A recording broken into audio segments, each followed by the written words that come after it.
What's up, it's your boy Ninja the Nerd back again with another video, and yes, we are back in Dance in the Vampire Bund land, aka why did the author think this was necessary territory.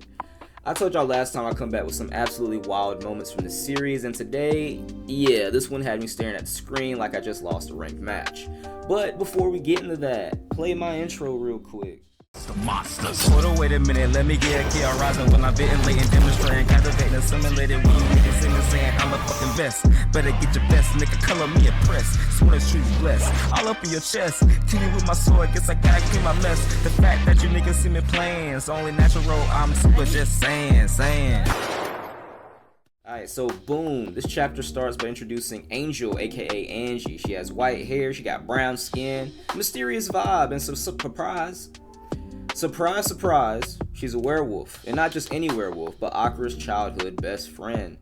Immediately, she's way too comfortable with him. And I mean way too comfortable. Like to the point where both the princess and Yuki notice and are like, yeah, nah, something's off. Angie is flirting like she's speedrunning a jealousy percentage. And then it turns to this weird flex off where Angie and the princess start comparing what they've done with Akira. Sleeping with him butt booty naked, holding hands, how he treats them, all of that good stuff. And Angie's like, yeah, we've been close, real close. Meanwhile, the princess is sitting there like, excuse me? Yuki even pulls Akira aside like, look, I'm not mad, I'm just confused. Yeah, she's attractive, but still, you are girlfriends with the princess. I'm already jealous of that. We can't add another girl into the mix, so what's going on? And just when you think the situation couldn't get any more unhinged, plot twist. Angie is actually a boy. The Beowulf Corps, where the werewolves come from, is male only. Angie just looks and sounds feminine and prefers she, her pronouns. And when I tell you I was so shook, it was funny. And also, with these pictures I'm displaying, if you thought Angie was hot, guess what? You're into femboys. Ain't nothing wrong with that. Before you even recover, the story says, oh, by the way, let's add a thriller plot. The princess gets infected with nanobots that put her into a deep sleep.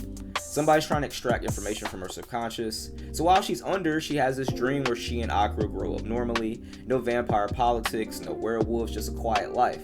They get older, they get married, it's peaceful. And honestly, that part was actually kind of sad. She just wants a normal life with Akira, and I can understand that. Made you really empathize with her. She wakes up realizing it was fake and finds Akira crying at her side because he was scared he'd lose her. Cool moment, it's emotional. I was like, alright, you're cooking here. And then it goes off the rails again.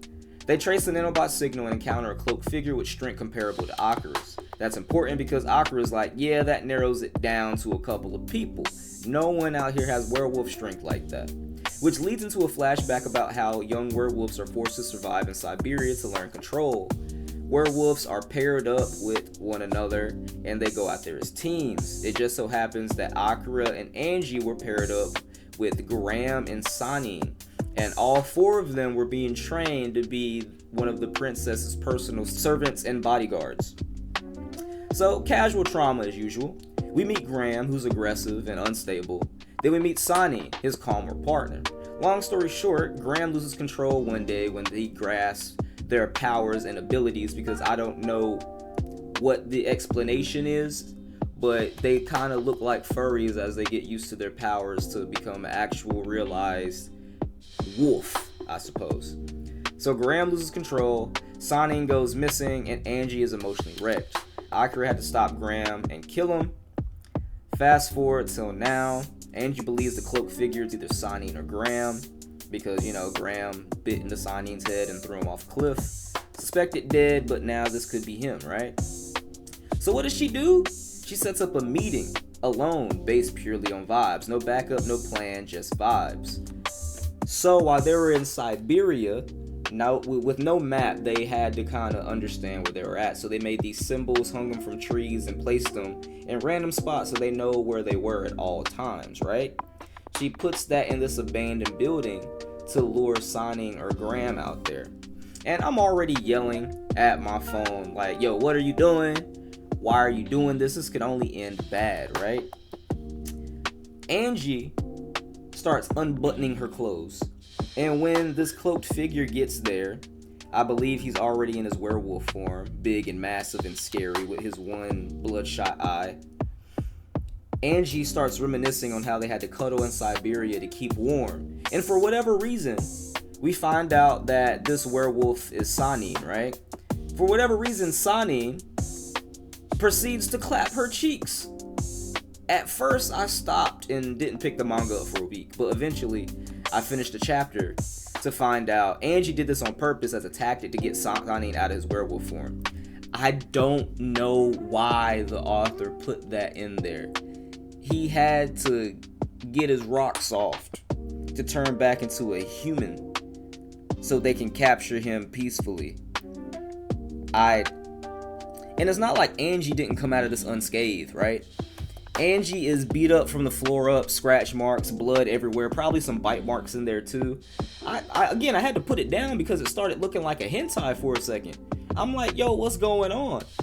And then, like, Angie straight up admits she knew this would happen and chose this method anyway because she didn't want to hurt him. And I'm sitting there like, what?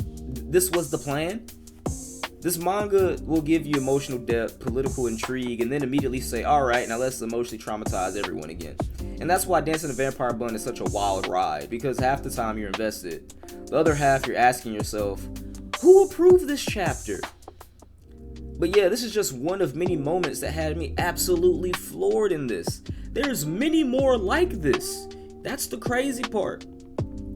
If you guys want more of these stories from Dancing the Vampire Bund, or just more what did I just read breakdowns, just let me know in the comments. Like, subscribe, make today the day you join the Ninja fam.